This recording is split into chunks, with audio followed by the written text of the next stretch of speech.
Hello friends, तो आज हम पढ़ेंगे चैप्टर 2 में कुछ इंपॉर्टेंट टर्म्स के बारे में। सबसे पहले हम जानेंगे relation between zeros and coefficients of polynomials. देखिए, रिलेशन बिटवीन जीरोस और कोफिशिएंट्स ऑफ पोलिनोमियल में एक बहुत ही इंपॉर्टेंट टर्म निकल के आती है, जिसमें हम सीखेंगे सबसे पहले कोफिशिएंट्स ऑफ कैसे निकालते हैं, एक्स का या एक्स स्क्वायर का। फिर हम जानेंगे सम ऑफ जीरोस कैसे निकालते हैं, प्रोडक्ट ऑफ जीरोस कैसे निकालते हैं। तो ये सारी चीज़ें छोटी छोटी हम आज के लेक्चर में डिस्कस करेंगे। तो सबसे पहले हम स्टार्ट करने से पहले हम एक फॉर्मूला लिख लेते हैं।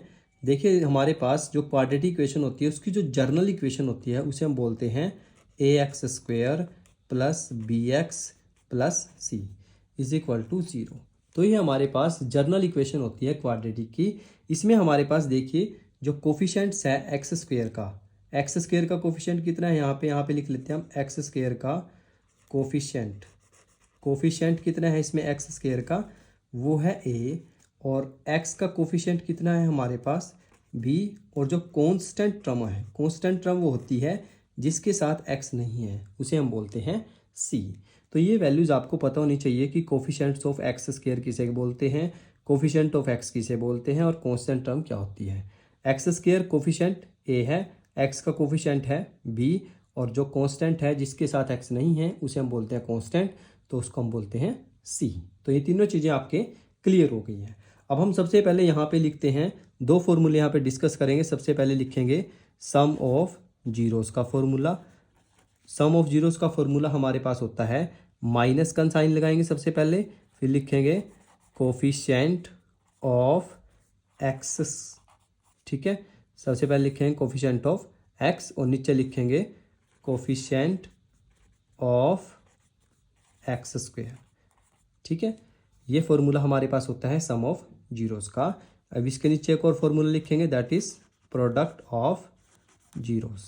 प्रोडक्ट ऑफ जीरोस का फॉर्मूला होता है, सबसे पहले ऊपर हम लिखेंगे कांस्टेंट टर्म यानी कि c, और नीचे हम लिखेंगे coefficient of x square, coefficient of x square. तो ये दो फॉर्मूले हमारे एग्जाम पॉइंट ऑफ व्यू से बहुत इंपॉर्टेंट हैं।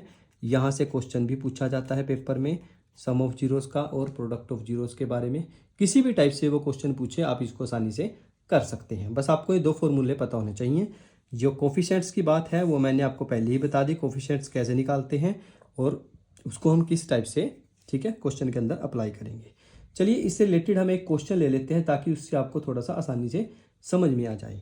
जैसे हम एक क्वेश्चन ले लेते हैं, 2x square minus 8x plus 6। अब ये क्वेश्चन हमारे पास है, इज इक्वल टू में 0 लिख लेते हैं इसकी। अब इस क्वेश्चन में हमें सम ऑफ जीरोस और प्रोडक्ट ऑफ जीरोस निकालने हैं। तो उसको कैसे निकालेंगे, सबसे पहले हम इस इक्वेशन को, जो जर्नल इक्वेशन हमारे पास है, इसके साथ हम कंपेयर करेंगे। ये जो इक्वेशन है ना हमारे पास, इसके साथ हम इसको कंपेयर करेंगे ताकि हमारे पास a, b और c की वैल्यूज़ आ जाए।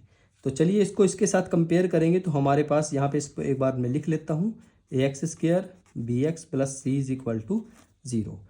तो इसके साथ जब हमने इसको कंपेयर किया तो हमारे पास a की वैल्यू कितनी आई, 2, b की वैल्यू हमारे पास आई -8 और c की वैल्यू हमारे पास आई 6। इससे कंपेयर करने के बाद हमने यहाँ पे तीनों वैल्यूज निकाल ली, a की वैल्यू भी, b की वैल्यू भी और c की वैल्यू भी। अब हम लगाते हैं सम ऑफ जीरोस का फॉर्मूला। सम ऑफ जीरोस का फॉर्मूला क्या होता है हमारे पास, minus coefficient of x. Coefficient of x यानी कि कोफिशिएंट ऑफ एक्स यानी कि ये क्या है, कोफिशिएंट ऑफ एक्स। इसको हम लिखेंगे ऊपर, दैट इज -8। नीचे हम लिखेंगे कोफिशिएंट ऑफ एक्स स्क्वायर का कोफिशिएंट क्या था हमारे पास, a, उसको हम नीचे लिखेंगे। तो माइनस माइनस होते हैं प्लस, नीचे हम 2 लिखेंगे, तो 2 4 ज़ा 8। तो हमारे पास सम ऑफ जीरोस कितना जाएगा, 4। ऐसे ही हम प्रोडक्ट ऑफ जीरोस निकाल सकते हैं। प्रोडक्ट ऑफ जीरोस का फॉर्मूला क्या होता है, प्रोडक्ट ऑफ जीरोस का फॉर्मूला होता है कांस्टेंट टर्म। कांस्टेंट टर्म हमारे पास क्या है, c, उसको हम लिखेंगे ऊपर और नीचे लिखेंगे कोफिशिएंट ऑफ एक्स स्क्वायर का कोफिशिएंट कितना है, 2। तो 6/2 यानी कि 2 3 ज़ा 6, दैट इज 3। तो यहाँ से हमने सम ऑफ जीरोस भी निकाल लिया और प्रोडक्ट ऑफ जीरोस भी निकाल लिया। ये बहुत ही इंपॉर्टेंट कॉन्सेप्ट है, आपके एग्जाम पॉइंट ऑफ व्यूज में पूछा जरूर जाएगा ये, इस चीज़ का आप ध्यान रखें। चैप्टर ही बहुत छोटा है ये, सिर्फ इसमें 2 ही एक्सरसाइज हैं। फर्स्ट एक्सरसाइज तो सिंपल ही है जिसमें हमने पहले डिस्कस कर चुके हैं। तो जो दोस्त पहली वीडियो नहीं देखी है जिन्होंने, तो पहले वो प्लीज़ अपने जो छोटे छोटे कॉन्सेप्ट हैं जिसमें नंबर ऑफ जीरोस कैसे निकालते हैं वो प्लीज़ क्लियर जरूर कर लें अपने, ठीक है। अब आपको यहाँ पे ये बार बार फॉर्मूला यूज़ करने की बजाय आप यहाँ पे सिंपल सा फॉर्मूला भी याद रख सकते हैं सम ऑफ जीरोस के लिए। उसके लिए आप डायरेक्ट लिख सकते हैं माइनस के बी बाय नीचे ए, और ऐसे ही प्रोडक्ट ऑफ जीरोस का भी डायरेक्ट लिख सकते हैं। वो क्या है हमारे पास constant term, that is c by a, ठीक है। तो ये दो फॉर्मूले आप ध्यान रख सकते हैं, क्योंकि कांस्टेंट टर्म हमारे पास सी होती है और कोफिशिएंट ऑफ एक्स स्क्वायर होता है ए, तो ये आप शॉर्ट फॉर्म में इसको यूज़ कर सकते हैं, ठीक है। तो नेक्स्ट लेक्चर में हम डिस्कस करेंगे कि इसके रिलेशन के बारे में, कि कोफिशिएंट्स ऑफ पोलिनोमियल में और जीरोस में रिलेशन करके आप कैसे क्वेश्चंस को निकाल सकते हैं। तब तक के लिए आप पढ़ाई करते रहिए। Thank you.